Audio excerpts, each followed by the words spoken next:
ನೋಡಿ, ಇಷ್ಟೆಲ್ಲ ಆದರ ನಡುವೆ ಹೈಕಮಾಂಡ್ ಏನು ಹೇಳುತ್ತೋ ಅದಕ್ಕೆ ತಕ್ಕವಾಗಿ ನಾವು ನಿಲ್ಲಬೇಕು. ಹೈಕಮಾಂಡ್ ಏನೇ ಹೇಳಿದ್ರು ಕೂಡ ನಾವು ಅದನ್ನು ಪಾಲನೆ ಮಾಡಬೇಕು ಅಂತ ಹೇಳಿದ್ದಾರೆ. ಈ ನಡುವೆ ವೇಣುಗೋಪಾಲ್ ಅವರ ಜೊತೆ ಸಿಎಂ ಸಿದ್ದರಾಮಯ್ಯ ಅವರು ಮಾತುಕತೆಯನ್ನು ಮಾಡಿದ್ದಾರೆ. ಸದ್ಯಕ್ಕೆ ಯಾವುದೇ ನಿರ್ಧಾರವನ್ನು ತೆಗೆದುಕೊಳ್ಳಬೇಡಿ. ಹೈಕಮಾಂಡ್ಗೆ ಸಿದ್ದರಾಮಯ್ಯ ಅವರು ಮನವಿಯನ್ನ ಮಾಡಿಕೊಂಡಿರೋದು.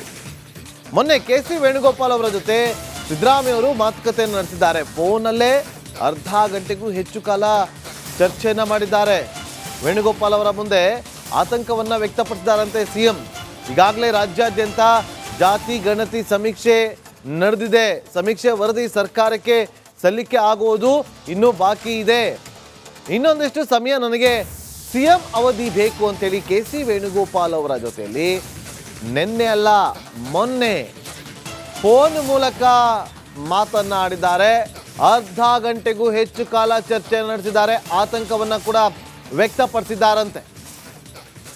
ಮೊನ್ನೆ ವೇಣುಗೋಪಾಲ್ ಅವರ ಜೊತೆಯಲ್ಲಿ ಸಿಎಂ ಸಿದ್ದರಾಮಯ್ಯ ಅವರು ಮಾತುಕತೆಯನ್ನು ನಡೆಸಿರೋದು ಅದು ಫೋನ್ನಲ್ಲೇ. ಬೇಡ, ಈಗ ಸದ್ಯಕ್ಕೆ ಬೇಡ, ಇನ್ನು ಜಾತಿ ಗಣತಿ ಸಮೀಕ್ಷೆ ಆಗಿದೆ, ಆ ಸರ್ವೆ ವರದಿ ಇನ್ನೂ ನಮ್ಮ ಕೈ ಸೇರಿಲ್ಲ, ಇನ್ನು ಸಿಎಂ ಅವಧಿಯನ್ನು ಮುಂದುವರಿಸಿ ಅಂತ ಹೇಳಿ ವೇಣುಗೋಪಾಲ್ ಅವರ ಜೊತೆಯಲ್ಲಿ ಸಿಎಂ ಸಿದ್ದರಾಮಯ್ಯ ಅವರು ಮಾತುಕತೆಯನ್ನು ನಡೆಸಿದ್ದಾರಂತೆ.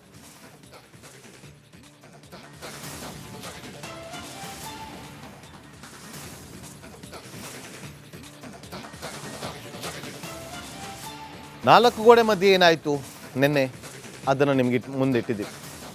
ಈ ಚರ್ಚೆ ಆಗಿದೆ. ನಿನ್ನೆ ಆಗಿದ್ರ ಬಗ್ಗೆ ಇನ್ಸೈಡ್ ಇನ್ಫಾರ್ಮೇಶನ್ ಸಿಕ್ತು ನಿಮಗೆ. ಮೊನ್ನೆ ಏನಾಯಿತು, ಸಿದ್ದರಾಮಯ್ಯ ಅವರು ಕೆ.ಸಿ. ವೇಣುಗೋಪಾಲ್ ಅವರಿಗೆ ಕರೆ ಮಾಡಿ ಯಾವುದೇ ನಿರ್ಧಾರವನ್ನು ತೆಗೆದುಕೊಳ್ಳೋದಕ್ಕೆ ಹೋಗಬೇಡಿ, ಆ ಥರ ಪಡೋದು ಬೇಡ, ಇನ್ನು ಜಾತಿ ಸಮೀಕ್ಷೆ ಆಗಿದೆ, ಅದರ ವರದಿ ಕೈ ಸೇರಬೇಕು, ಈಗ ನೀವೇನಾದರೂ ನಿರ್ಧಾರವನ್ನು ತೆಗೆದುಕೊಂಡ್ಬಿಟ್ರೆ ಆ ಥರದ ನಿರ್ಧಾರವನ್ನು ತೆಗೆದುಕೊಂಡ್ರೆ ಅತಂತ್ರ ಆಗುತ್ತೆ ಅಂತ ಹೇಳಿದ್ದಾರಂತೆ. ಮತ್ತಷ್ಟು ಮಾಹಿತಿಯನ್ನು ಕೊಡೋದಕ್ಕೆ ನಮ್ಮ ಪೊಲಿಟಿಕಲ್ ರಿಪೋರ್ಟರ್ ಬಸವರಾಜ್ ದೆಹಲಿಯಿಂದ ನೇರ ಸಂಪರ್ಕದಲ್ಲಿ ಜಾಯ್ನ್ ಆಗಿದ್ದಾರೆ. ಬಸವರಾಜ್, ರಾಷ್ಟ್ರ ರಾಜಧಾನಿಯಲ್ಲಿ ಸಾಕಷ್ಟು ಚರ್ಚೆಗಳಾಗ್ತಾ ಇದೆ. ಇವತ್ತು ರಾಜ್ಯದಲ್ಲಿ ಏನೇ ಬದಲಾವಣೆ ಆಗ್ಬೋದು ಅಥವಾ ಕಂಟಿನ್ಯೂ ಆಗ್ಬೋದು, ಅದೆಲ್ಲದಕ್ಕೂ ಕೂಡ ಅಂತಿಮವಾಗಿ ಅಂಕಿತ ಬೀಳೋದು ದೆಹಲಿಯಲ್ಲಿ. ಸಿದ್ದರಾಮಯ್ಯ ಅವರು ಮೊನ್ನೆ ಕರೆ ಮಾಡಿ ವೇಣುಗೋಪಾಲ್ ಅವರ ಜೊತೆ ಫೋನ್ನಲ್ಲಿ ಅರ್ಧ ಗಂಟೆಗೂ ಹೆಚ್ಚು ಕಾಲ ಚರ್ಚೆಯನ್ನು ಮಾಡಿದ್ದಾರೆ. ಈ ಟೈಮಲ್ಲಿ ನೀವು ಯಾವುದೇ ನಿರ್ಧಾರವನ್ನು ತೆಗೆದುಕೊಳ್ಳಬೇಡಿ ಅಂತೇಳಿ ಅವರು ಮನವಿಯನ್ನು ಮಾಡಿಕೊಂಡಿದ್ದಾರಂತೆ. ಪ್ರಮುಖವಾದಂಥ ಕಾರಣ ಜಾತಿ ಸಮೀಕ್ಷೆ ವರದಿನ ಅಥವಾ ಬೇರೆ ಏನಾದರೂ ಕಾರಣ ಇದೆಯಾ? ಸಿದ್ದರಾಮಯ್ಯ ಹೇಳಿದ್ದಕ್ಕೆ ವೇಣುಗೋಪಾಲ್ ಅವರು ಏನಂದ್ರು ಬಸವರಾಜ್?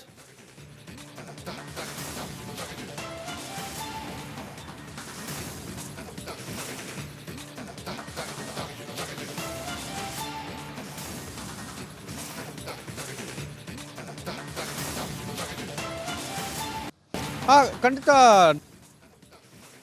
ಕಾಂಗ್ರೆಸ್ ಹೈಕಮಾಂಡ್ ಕೂಡ ಅಧಿಕಾರ ಹಂಚಿಕೆ ವಿಚಾರವಾಗಿ ಸಂಧಾನ ಸೂತ್ರಗಳನ್ನು ಹೆಣೆಯುವಂಥದ್ದು ಸೇರಿದಂತೆ ಒಂದಷ್ಟು ನಿರ್ಧಾರ ಮಾಡೋಕ್ಕೆ ಸತತವಾದಂಥ ಸಭೆಗಳನ್ನ ಮಾಡ್ತಾ ಇದೆ. ನಿನ್ನೆ ಕೂಡ ರಾಹುಲ್ ಗಾಂಧಿ ಮಲ್ಲಿಕಾರ್ಜುನ್ ಚರ್ಚೆ ಮಾಡಿದ್ದಾರೆ. ಇವತ್ತು ಕೂಡ ಸೋನಿಯಾ ಗಾಂಧಿ ಮಲ್ಲಿಕಾರ್ಜುನ್ ಖರ್ಗೆ ರಾಹುಲ್ ಗಾಂಧಿ ಅವರು ಚರ್ಚೆ ಮಾಡೋರು ಬಾಕಿ ಇದ್ದಾರೆ. ಇದರ ನಡುವೆ ಮೊನ್ನೆ ಕೆ.ಸಿ. ವೇಣುಗೋಪಾಲ್ ಅವರು ಫೋನ್ ಮಾಡಿ ಒಂದಷ್ಟು ಸೂಚನೆಯನ್ನು ಕೊಟ್ಟಿದ್ದರು ಸಿಎಂ ಸಿದ್ದರಾಮಯ್ಯ ಅವರಿಗೆ. ಇಬ್ಬರು ಕೂಡ ನಾನು ನೀನು ಅನ್ನುವಂಥ ಲೆಕ್ಕಾಚಾರದಲ್ಲಿ ಬೆಳವಣಿಗೆಗಳಾಗ್ತಾ ಇದ್ದಾವೆ. ಪೋಸ್ಟ್ ವಾರ್ ನಡೆದಿದೆ ನಿಮ್ಮಿಬ್ಬರ ಮಧ್ಯೆ, ಅಹಿಂದ ವರ್ಸಸ್ ಒಕ್ಕಲಿಗ ಆಗಿದೆ. ಇದಕ್ಕೆಲ್ಲ ಬ್ರೇಕ್ ಹಾಕಿ ಇವೆಲ್ಲವೂ ಕೂಡ ಕಾಂಗ್ರೆಸ್ ಮತಗಳ ವಿಭಜನೆ ಆಗುವಂಥ ಸಾಧ್ಯತೆಗಳಿದ್ದಾವೆ. ಇದರಿಂದ ಒಂದಷ್ಟು ಸಮುದಾಯಗಳ ಮಧ್ಯೆ ಗ್ಯಾಪ್ ಆಗುತ್ತೆ ಅನ್ನುವಂಥ ಲೆಕ್ಕಾಚಾರದಲ್ಲಿ ಸೂಚನೆ ಕೊಡೋಕ್ಕೆ ವೇಣುಗೋಪಾಲ್ ಅವರು ಒಂದು ಕರೆ ಮಾಡಿದ್ರು. ಅರ್ಧ ಗಂಟೆಗೂ ಹೆಚ್ಚು ಕಾಲ ಸಿಎಂ ಜೊತೆ ಚರ್ಚೆ ಮಾಡಿದ್ರು. ಅದರ ನಡುವೆ ನಿನ್ನೆ ಬ್ರೇಕ್ಫಾಸ್ಟ್ ಮೀಟಿಂಗ್ ಆಯಿತು. ಅದೇ ಸಂದರ್ಭದಲ್ಲಿ ಒಂದಷ್ಟು ಮನವಿಯನ್ನು ಸಿಎಂ ಸಿದ್ದರಾಮಯ್ಯ ಅವರು ವೇಣುಗೋಪಾಲ್ ಅವರಿಗೆ ಮಾಡ್ಕೊಂಡಿದ್ದಾರೆ ಅಂತ ಎಕ್ಸ್ಕ್ಲೂಸಿವ್ ಮಾಹಿತಿಗಳು ಈಗ ಲಭ್ಯ ಆಗ್ತಾ ಇರ್ತಕ್ಕಂಥದ್ದು. ಒಂದು, ನೀವು ಈಗೇನಾದರೂ ನಿರ್ಧಾರ ಮಾಡುವಂಥ ಸ್ಥಿತಿಯಲ್ಲಿದ್ದರೆ ಖಂಡಿತವಾಗೂ ಒಂದಷ್ಟು ಸಮಯವನ್ನು ತೆಗೆದುಕೊಳ್ಳಿ. ಈಗ ಏನಾದರೂ ನಿರ್ಧಾರ ಮಾಡಿದರೆ ರಾಜ್ಯದಲ್ಲಿ ಇರತಕ್ಕಂತಹ ಒಂದಷ್ಟು ಜಲವಂತ ಸಮಸ್ಯೆಗಳೇನಿದೆ ಅವಕ್ಕೆ ಯಾವುದಕ್ಕೂ ಕೂಡ ಇತಿಶ್ರೀ ಆಡೋಕ್ಕಾಗಲ್ಲ. ಹಿಂದೆ ಕಾಂಗ್ರೆಸ್ ಪಕ್ಷ ಅಧಿಕಾರಕ್ಕೆ ಬರೋಕ್ಕೂ ಮುಂಚೆ ಒಂದಷ್ಟು ಕಮಿಟ್ಮೆಂಟ್ ಆಗಿದ್ದೇವೆ, ಸಮುದಾಯಗಳಿಗೆ ಭರವಸೆ ಕೊಟ್ಟಿದ್ದೇವೆ. ಒಂದು ಒಳ ಮೀಸಲಾತಿ ಇರ್ಬೋದು, ಆ ಒಳ ಮೀಸಲಾತಿ ಈಗಾಗಲೇ ನಾವು ವರ್ಗೀಕರಣ ಮಾಡಿದ್ದೇವೆ. ಆದರೆ ಕೋರ್ಟ್ನಲ್ಲಿ ಅಂತದ್ದು ಬಾಕಿ ಇದೆ. ಅದು ಕೂಡ ನೆನೆಗುದಿಗೆ ಬೆದ್ದು ಹೋಗ್ಬಿಡುತ್ತೆ. ಮುಂದಿನ ದಿನಗಳಲ್ಲಿ ಅದನ್ನು ಯಾರು ಕೂಡ ಕಡೆಗಣಿಸ್ಬಿಡಬಹುದು ಅನ್ನುವಂಥದ್ದು. ಇದ್ರ ಜೊತೆಗೆ ಜಾತಿ ಸಮೀಕ್ಷೆಯನ್ನು ನಾವು ಹಿಂದೆ ಅಕ್ಸೆಪ್ಟ್ ಮಾಡ್ಕೊಳ್ಳೋಕೆ ನಾನು ಪ್ರಯತ್ನ ಪಟ್ಟರು ಕೂಡ ಹೈಕಮಾಂಡ್ ಬ್ರೇಕ್ ಹಾಕಿತ್ತು. 10 ವರ್ಷಗಳ ಹಳೆಯ ವರದಿ ಅನ್ನುವಂಥದ್ದನ್ನು ನೀವೇ ಹೇಳಿದ್ದೀರಿ. ಹೊಸ ಸಮೀಕ್ಷೆ ಮಾಡೋಕೆ ಅಂತ ಸೂಚನೆ ಕೊಟ್ಟರೆ ಹೊಸ ಸಮೀಕ್ಷೆ ಈಗಾಗಲೇ ಮುಗಿದಿದೆ. ಅದರ ಅಂಕಿಅಂಶಗಳ ಕಲೆಕ್ಟ್ ಮಾಡಿ ಒಂದಷ್ಟು ಅದನ್ನು ಅಂತಿಮವಾಗಿ ಸಲ್ಲಿಕೆಗೆ ಈಗಾಗಲೇ ರೆಡಿ ಆಗ್ತಾ ಇದೆ. ಇನ್ನೊಂದು ತಿಂಗಳುಗಳ ಸಮಯ ಅದು ತೆಗೆದುಕೊಳ್ಬೋದು. ಅದನ್ನು ತೆಗೆದುಕೊಂಡು ನಾವು ಕ್ಯಾಬಿನೆಟ್ಗೆ ತಂದು ಅಧಿವೇಶನಕ್ಕೆ ತಂದು ಅದನ್ನು ಅಮೆಂಡ್ಮೆಂಟ್ ಮಾಡೋವರೆಗೂ ಕೂಡ ನೀವು ನನಗೆ ಅವಕಾಶ ಕೊಡಲೇಬೇಕು ಅನ್ನೋಂಥ ಮನವಿಯನ್ನು ಮಾಡ್ಕೊಂಡಿದ್ದಾರೆ. ಒಂದು ವೇಳೆ ನೀವು ಅದನ್ನು ಅವಕಾಶ ಕೊಡದೆ ಹೋದರೆ ಮುಂದೆ ಬರ್ತಕ್ಕಂಥವ್ರು ಇದನ್ನು ಖಂಡಿತವಾಗಿಯೂ ಜಾರಿ ಮಾಡಲ್ಲ. ಕೊಟ್ಟ ಮಾತಿನಂತೆ ತಪ್ಪು ನಡೆದಂಗೆ ಆಗುತ್ತೆ. ನೀವು ಹೇಳಿದಂತಹ ಟಾಸ್ಕೇ ನಾನು ಪೂರ್ಣ ಮಾಡಬೇಕಾಗಿದೆ. ಹೀಗಾಗಿ ಇವೆಲ್ಲವೂ ಕೂಡ ಮಾಡಲೇಬೇಕಾದಂಥ ಅನಿವಾರ್ಯತೆಗಳಿದ್ದಾವೆ. ಆದ್ದರಿಂದ ಸದ್ಯಕ್ಕೆ ಯಾವುದೇ ನಿರ್ಧಾರಗಳು ಮಾಡಬೇಡಿ, ನನಗೊಂದಿಷ್ಟು ಸಮಯ ಬೇಕು, ನಾನು ಸಮಯ ತೆಗೆದುಕೊಂಡು ನಿಮಗೆ ಹೇಳ್ತೇನೆ. ಅಲ್ಲಿವರೆಗೂ ಒಂದು ಸ್ವಲ್ಪ ನನಗೆ ಅವಕಾಶ ಕೊಡಿ. ಇದನ್ನು ರಾಹುಲ್ ಗಾಂಧಿ, ಮಲ್ಲಿಕಾರ್ಜುನ್ ಖರ್ಗೆ, ಸೋನಿಯಾ ಗಾಂಧಿ ಅವರಿಗೂ ಕೂಡ ಕನ್ವೆ ಮಾಡಿ ಅನ್ನೋಂಥ ಮಾಹಿತಿಗಳನ್ನ ಹೇಳಿದ್ದಾರೆ. ಆ ನಿಟ್ಟಿನಲ್ಲಿ ಒಂದಷ್ಟು ಚರ್ಚೆಯನ್ನು ಕೂಡ ಮಾಡ್ತಾ ಇದ್ದಾರೆ.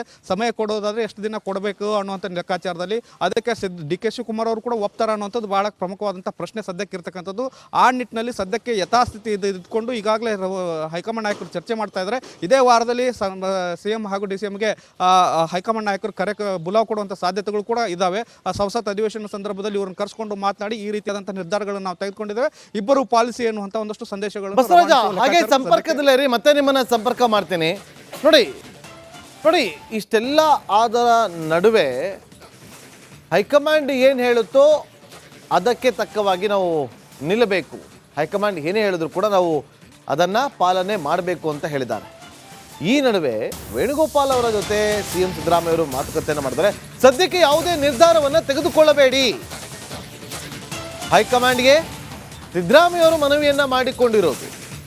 ಮೊನ್ನೆ KC ವೇಣುಗೋಪಾಲ್ ಅವರ ಜೊತೆ ಸಿದ್ದರಾಮಯ್ಯ ಅವರು ಮಾತುಕತೆಯನ್ನು ನಡೆಸಿದ್ದಾರೆ. ಫೋನಲ್ಲೇ ಅರ್ಧ ಗಂಟೆಗೂ ಹೆಚ್ಚು ಕಾಲ ಚರ್ಚೆಯನ್ನು ಮಾಡಿದ್ದಾರೆ. ವೇಣುಗೋಪಾಲ್ ಅವರ ಮುಂದೆ ಆತಂಕವನ್ನು ವ್ಯಕ್ತಪಡಿಸಿದ್ದಾರಂತೆ CM. ಈಗಾಗಲೇ ರಾಜ್ಯಾದ್ಯಂತ ಜಾತಿ ಗಣತಿ ಸಮೀಕ್ಷೆ ನಡೆದಿದೆ. ಸಮೀಕ್ಷೆ ವರದಿ ಸರ್ಕಾರಕ್ಕೆ ಸಲ್ಲಿಕೆ ಆಗುವುದು ಇನ್ನೂ ಬಾಕಿ ಇದೆ. ಇನ್ನೊಂದಿಷ್ಟು ಸಮಯ ನನಗೆ CM ಅವಧಿ ಬೇಕು ಅಂತೇಳಿ KC ವೇಣುಗೋಪಾಲ್ ಅವರ ಜೊತೆಯಲ್ಲಿ ನಿನ್ನೆ ಅಲ್ಲ ಮೊನ್ನೆ ಫೋನ್ ಮೂಲಕ ಮಾತನಾಡಿದ್ದಾರೆ. ಅರ್ಧ ಗಂಟೆಗೂ ಹೆಚ್ಚು ಕಾಲ ಚರ್ಚೆ ನಡೆಸಿದ್ದಾರೆ. ಆತಂಕವನ್ನು ಕೂಡ ವ್ಯಕ್ತಪಡಿಸಿದ್ದಾರಂತೆ. ಮೊನ್ನೆ ವೇಣುಗೋಪಾಲ್ ಅವರ ಜೊತೆಯಲ್ಲಿ CM ಸಿದ್ದರಾಮಯ್ಯ ಅವರು ಮಾತುಕತೆಯನ್ನು ನಡೆಸಿರೋದು ಅದು ಫೋನ್ನಲ್ಲಿ. ಬೇಡ, ಈಗ ಸದ್ಯಕ್ಕೆ ಬೇಡ, ಇನ್ನು ಜಾತಿ ಗಣತಿ ಸಮೀಕ್ಷೆ ಆಗಿದೆ, ಆ ಸರ್ವೆ ವರದಿ ಇನ್ನೂ ನಮ್ಮ ಕೈ ಸೇರಿಲ್ಲ, ಇನ್ನು CM ಅವಧಿಯನ್ನು ಮುಂದುವರಿಸಿ ಅಂತ ಹೇಳಿ ವೇಣುಗೋಪಾಲ್ ಅವರ ಜೊತೆಯಲ್ಲಿ CM ಸಿದ್ದರಾಮಯ್ಯ ಅವರು ಮಾತುಕತೆಯನ್ನು ನಡೆಸಿದ್ದಾರಂತೆ.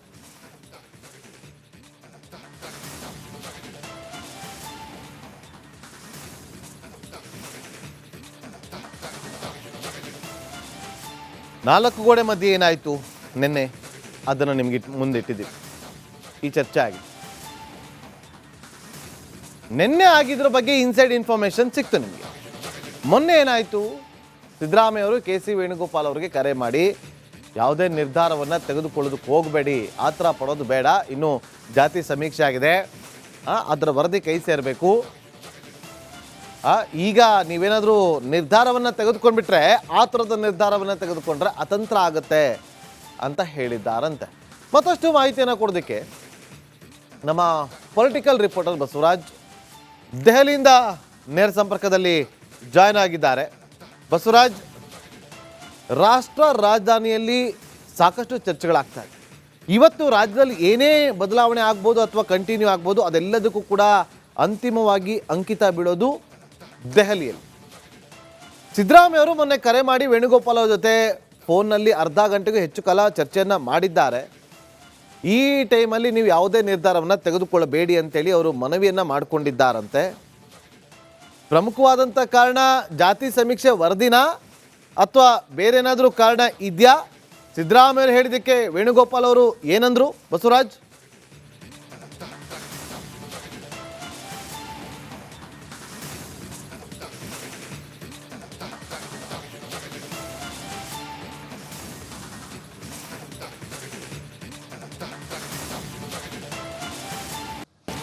ಖಂಡಿತ ಕಾಂಗ್ರೆಸ್ ಹೈಕಮಾಂಡ್ ಕೂಡ ಅಧಿಕಾರ ಹಂಚಿಕೆ ವಿಚಾರವಾಗಿ ಸಂಧಾನ ಸೂತ್ರಗಳನ್ನು ಹೆಣುವಂಥದ್ದು ಸೇರಿದಂತೆ ಒಂದಷ್ಟು ನಿರ್ಧಾರ ಮಾಡೋಕ್ಕೆ ಸತತವಾದಂಥ ಸಭೆಗಳನ್ನ ಮಾಡ್ತಾ ಇದೆ. ನಿನ್ನೆ ಕೂಡ ರಾಹುಲ್ ಗಾಂಧಿ ಮಲ್ಲಿಕಾರ್ಜುನ್ ಚರ್ಚೆ ಮಾಡಿದ್ದಾರೆ. ಇವತ್ತು ಕೂಡ ಸೋನಿಯಾ ಗಾಂಧಿ, ಮಲ್ಲಿಕಾರ್ಜುನ್ ಖರ್ಗೆ, ರಾಹುಲ್ ಗಾಂಧಿ ಅವರು ಚರ್ಚೆ ಮಾಡೋರು ಬಾಕಿ ಇದ್ದಾರೆ. ಇದರ ನಡುವೆ ಮೊನ್ನೆ KC ವೇಣುಗೋಪಾಲ್ ಅವರು ಫೋನ್ ಮಾಡಿ ಒಂದಷ್ಟು ಸೂಚನೆಯನ್ನು ಕೊಟ್ಟಿದ್ದರು CM ಸಿದ್ದರಾಮಯ್ಯ ಅವರಿಗೆ. ಇಬ್ಬರು ಕೂಡ ನಾನು ನೀನು ಅನ್ನುವಂಥ ಲೆಕ್ಕಾಚಾರದಲ್ಲಿ ಬೆಳವಣಿಗೆಗಳಾಗ್ತಾ ಇದ್ದಾವೆ. ಪೋಸ್ಟ್ ವಾರ್ ನಡೆದಿದೆ ನಿಮ್ಮಿಬ್ಬರ ಮಧ್ಯೆ, ಅಹಿಂದ ವರ್ಸಸ್ ಒಕ್ಕಲಿಗ ಆಗಿದೆ. ಇದಕ್ಕೆಲ್ಲ ಬ್ರೇಕ್ ಹಾಕಿ ಇವೆಲ್ಲವೂ ಕೂಡ ಕಾಂಗ್ರೆಸ್ ಮತಗಳ ವಿಭಜನೆ ಹಾಕುವಂಥ ಸಾಧ್ಯತೆಗಳಿದ್ದಾವೆ. ಇದರಿಂದ ಒಂದಷ್ಟು ಸಮುದಾಯಗಳ ಮಧ್ಯೆ ಗ್ಯಾಪ್ ಆಗುತ್ತೆ ಅನ್ನುವಂಥ ಲೆಕ್ಕಾಚಾರದಲ್ಲಿ ಸೂಚನೆ ಕೊಡೋಕ್ಕೆ ವೇಣುಗೋಪಾಲ್ ಅವರು ಒಂದು ಕರೆ ಮಾಡಿದ್ರು. ಅರ್ಧ ಗಂಟೆಗೂ ಹೆಚ್ಚು ಕಾಲ ಸಿಎಂ ಜೊತೆ ಚರ್ಚೆ ಮಾಡಿದ್ರು. ಅದರ ನಡುವೆ ನಿನ್ನೆ ಬ್ರೇಕ್ಫಾಸ್ಟ್ ಮೀಟಿಂಗ್ ಆಯಿತು. ಅದೇ ಸಂದರ್ಭದಲ್ಲಿ ಒಂದಷ್ಟು ಮನವಿಯನ್ನು ಸಿಎಂ ಸಿದ್ದರಾಮಯ್ಯ ಅವರು ವೇಣುಗೋಪಾಲ್ ಅವರಿಗೆ ಮಾಡ್ಕೊಂಡಿದ್ದಾರೆ ಅಂತ ಎಕ್ಸ್ಕ್ಲೂಸಿವ್ ಮಾಹಿತಿಗಳು ಈಗ ಲಭ್ಯ ಆಗ್ತಾ ಇರ್ತಕ್ಕಂಥದ್ದು. ಒಂದು, ನೀವು ಈಗೇನಾದರೂ ನಿರ್ಧಾರ ಮಾಡುವಂಥ ಸ್ಥಿತಿಯಲ್ಲಿದ್ದರೆ ಖಂಡಿತವಾಗೂ ಒಂದಷ್ಟು ಸಮಯವನ್ನು ತೆಗೆದುಕೊಳ್ಳಿ. ಈಗ ಏನಾದರೂ ನಿರ್ಧಾರ ಮಾಡಿದರೆ ರಾಜ್ಯದಲ್ಲಿ ಇರತಕ್ಕಂತಹ ಒಂದಷ್ಟು ಜಲವಂತ ಸಮಸ್ಯೆಗಳೇನಿದೆ ಅವಕ್ಕೆ ಯಾವುದಕ್ಕೂ ಕೂಡ ಇತಿಶ್ರೀ ಆಡೋಕ್ಕಾಗಲ್ಲ. ಹಿಂದೆ ಕಾಂಗ್ರೆಸ್ ಪಕ್ಷ ಅಧಿಕಾರಕ್ಕೆ ಬರೋಕ್ಕೂ ಮುಂಚೆ ಒಂದಷ್ಟು ಕಮಿಟ್ಮೆಂಟ್ ಆಗಿದ್ದೇವೆ, ಸಮುದಾಯಗಳಿಗೆ ಭರವಸೆ ಕೊಟ್ಟಿದ್ದೇವೆ. ಒಂದು ಒಳ ಮೀಸಲಾತಿ ಇರ್ಬೋದು, ಆ ಒಳ ಮೀಸಲಾತಿ ಈಗಾಗಲೇ ನಾವು ವರ್ಗೀಕರಣ ಮಾಡಿದ್ದೇವೆ. ಆದರೆ ಕೋರ್ಟ್ನಲ್ಲಿ ಅಂತದ್ದು ಬಾಕಿ ಇದೆ. ಅದು ಕೂಡ ನೆನೆಗುದಿಗೆ ಬೆದ್ದು ಹೋಗ್ಬಿಡುತ್ತೆ. ಮುಂದಿನ ದಿನಗಳಲ್ಲಿ ಅದನ್ನು ಯಾರು ಕೂಡ ಕಡೆಗಣಿಸ್ಬಿಡಬಹುದು ಅನ್ನುವಂಥದ್ದು. ಇದ್ರ ಜೊತೆಗೆ ಜಾತಿ ಸಮೀಕ್ಷೆಯನ್ನು ನಾವು ಹಿಂದೆ ಅಕ್ಸೆಪ್ಟ್ ಮಾಡ್ಕೊಳ್ಳೋಕೆ ನಾನು ಪ್ರಯತ್ನ ಪಟ್ಟರು ಕೂಡ ಹೈಕಮಾಂಡ್ ಬ್ರೇಕ್ ಹಾಕಿತ್ತು. 10 ವರ್ಷಗಳ ಹಳೆಯ ವರದಿ ಅನ್ನುವಂಥದ್ದನ್ನು ನೀವೇ ಹೇಳಿದ್ದೀರಿ. ಹೊಸ ಸಮೀಕ್ಷೆ ಮಾಡೋಕೆ ಅಂತ ಸೂಚನೆ ಕೊಟ್ಟರೆ ಹೊಸ ಸಮೀಕ್ಷೆ ಈಗಾಗಲೇ ಮುಗಿದಿದೆ. ಅದರ ಅಂಕಿಅಂಶಗಳ ಕಲೆಕ್ಟ್ ಮಾಡಿ ಒಂದಷ್ಟು ಅದನ್ನು ಅಂತಿಮವಾಗಿ ಸಲ್ಲಿಕೆಗೆ ಈಗಾಗಲೇ ರೆಡಿ ಆಗ್ತಾ ಇದೆ. ಇನ್ನೊಂದು ತಿಂಗಳುಗಳ ಸಮಯ ಅದು ತೆಗೆದುಕೊಳ್ಬೋದು. ಅದನ್ನು ತೆಗೆದುಕೊಂಡು ನಾವು ಕ್ಯಾಬಿನೆಟ್ಗೆ ತಂದು ಅಧಿವೇಶನಕ್ಕೆ ತಂದು ಅದನ್ನು ಅಮೆಂಡ್ಮೆಂಟ್ ಮಾಡೋವರೆಗೂ ಕೂಡ ನೀವು ನನಗೆ ಅವಕಾಶ ಕೊಡಲೇಬೇಕು ಅನ್ನೋಂಥ ಮನವಿಯನ್ನು ಮಾಡ್ಕೊಂಡಿದ್ದಾರೆ. ಒಂದು ವೇಳೆ ನೀವು ಅದನ್ನು ಅವಕಾಶ ಕೊಡದೆ ಹೋದರೆ ಮುಂದೆ ಬರ್ತಕ್ಕಂಥವ್ರು ಇದನ್ನು ಖಂಡಿತವಾಗಿಯೂ ಜಾರಿ ಮಾಡಲ್ಲ. ಕೊಟ್ಟ ಮಾತಿನಂತೆ ತಪ್ಪು ನಡೆದಂಗೆ ಆಗುತ್ತೆ. ನೀವು ಹೇಳಿದಂತಹ ಟಾಸ್ಕೇ ನಾನು ಪೂರ್ಣ ಮಾಡಬೇಕಾಗಿದೆ. ಹೀಗಾಗಿ ಇವೆಲ್ಲವೂ ಕೂಡ ಮಾಡಲೇಬೇಕಾದಂಥ ಅನಿವಾರ್ಯತೆಗಳಿದ್ದಾವೆ. ಆದ್ದರಿಂದ ಸದ್ಯಕ್ಕೆ ಯಾವುದೇ ನಿರ್ಧಾರಗಳು ಮಾಡಬೇಡಿ, ನನಗೊಂದಿಷ್ಟು ಸಮಯ ಬೇಕು, ನಾನು ಸಮಯ ತೆಗೆದುಕೊಂಡು ನಿಮಗೆ ಹೇಳ್ತೇನೆ. ಅಲ್ಲಿವರೆಗೂ ಒಂದು ಸ್ವಲ್ಪ ನನಗೆ ಅವಕಾಶ ಕೊಡಿ. ಇದನ್ನು ರಾಹುಲ್ ಗಾಂಧಿ, ಮಲ್ಲಿಕಾರ್ಜುನ್ ಖರ್ಗೆ, ಸೋನಿಯಾ ಗಾಂಧಿ ಅವರಿಗೂ ಕೂಡ ಕನ್ವೆ ಮಾಡಿ ಅನ್ನೋಂಥ ಮಾಹಿತಿಗಳನ್ನ ಹೇಳಿದ್ದಾರೆ. ಆ ನಿಟ್ಟಿನಲ್ಲಿ ಒಂದಷ್ಟು ಚರ್ಚೆಯನ್ನು ಕೂಡ ಮಾಡ್ತಾ ಇದ್ದಾರೆ. ಸಮಯ ಕೊಡೋದಾದ್ರೆ ಎಷ್ಟು ದಿನ ಕೊಡಬೇಕು ಅನ್ನುವಂಥ ಲೆಕ್ಕಾಚಾರದಲ್ಲಿ ಅದಕ್ಕೆ DK ಶಿವಕುಮಾರ್ ಅವರು ಕೂಡ ಒಪ್ತಾರ ಅನ್ನುವಂಥದ್ದು ಬಹಳ ಪ್ರಮುಖವಾದಂಥ ಪ್ರಶ್ನೆ ಸದ್ಯಕ್ಕೆ ಇರ್ತಕ್ಕಂಥದ್ದು. ಆ ನಿಟ್ಟಿನಲ್ಲಿ ಸದ್ಯಕ್ಕೆ ಯಥಾಸ್ಥಿತಿ ಇದ್ಕೊಂಡು ಈಗಾಗಲೇ ಹೈಕಮಾಂಡ್ ನಾಯಕರು ಚರ್ಚೆ ಮಾಡ್ತಾ ಇದ್ದಾರೆ. ಇದೇ ವಾರದಲ್ಲಿ CM ಹಾಗೂ DCMಗೆ ಹೈಕಮಾಂಡ್ ನಾಯಕರು ಬುಲಾವ್ ಕೊಡುವಂಥ ಸಾಧ್ಯತೆಗಳು ಕೂಡ ಇದ್ದಾವೆ. ಸಂಸತ್ ಅಧಿವೇಶನ ಸಂದರ್ಭದಲ್ಲಿ ಇವ್ರನ್ನ ಕರೆಸ್ಕೊಂಡು ಮಾತನಾಡಿ ಈ ರೀತಿಯಾದಂಥ ನಿರ್ಧಾರಗಳನ್ನು ನಾವು ತೆಗೆದುಕೊಂಡಿದ್ದೇವೆ, ಇಬ್ಬರು ಪಾಲಿಸಿ ಎನ್ನುವಂಥ ಒಂದಷ್ಟು ಸಂದೇಶಗಳು. ಬಸವರಾಜ, ಹಾಗೆ ಸಂಪರ್ಕದಲ್ಲೇ ರೀ, ಮತ್ತೆ ನಿಮ್ಮನ್ನ ಸಂಪರ್ಕ ಮಾಡ್ತೀನಿ ನೋಡಿ.